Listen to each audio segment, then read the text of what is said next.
Sopir lupa pasang handrem, bis Transjakarta tabrak tembok. Bis Transjakarta mengalami kecelakaan lalu lintas di kawasan halte Puri Beta 2, Larangan, Tangerang, Senin, tanggal 6 Desember tahun 2021.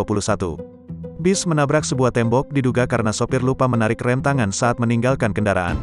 Kepala Subdirektorat Penegakan Hukum Ditlantas Polda Metro Jaya AKBP Argo Wiono menjelaskan, kecelakaan tersebut terjadi pada pukul 9.10 waktu Indonesia Barat, ketika sopir bis baru selesai menurunkan penumpang.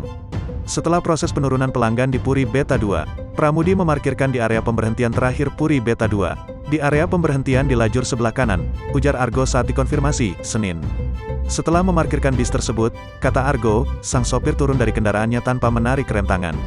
Akibatnya, bis pun berjalan sendiri dan menabrak tembok beton di sisi jalan.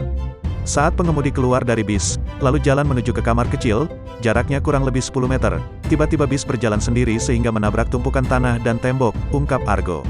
Akibat peristiwa itu, bus rute 13A Puri Beta Blok M tersebut mengalami kerusakan di bagian kaca depan dan bumper ringsek karena menghantam tembok beton.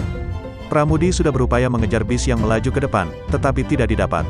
Sehingga bis menabrak gundukan tanah dan tembok, pungkasnya. Kecelakaan ini menambah panjang rentetan peristiwa kecelakaan bis Transjakarta. Direktur Utama PT Transjakarta Yana Aditya memaparkan, ada 502 kecelakaan yang melibatkan bis Transjakarta sepanjang Januari hingga Oktober tahun 2021.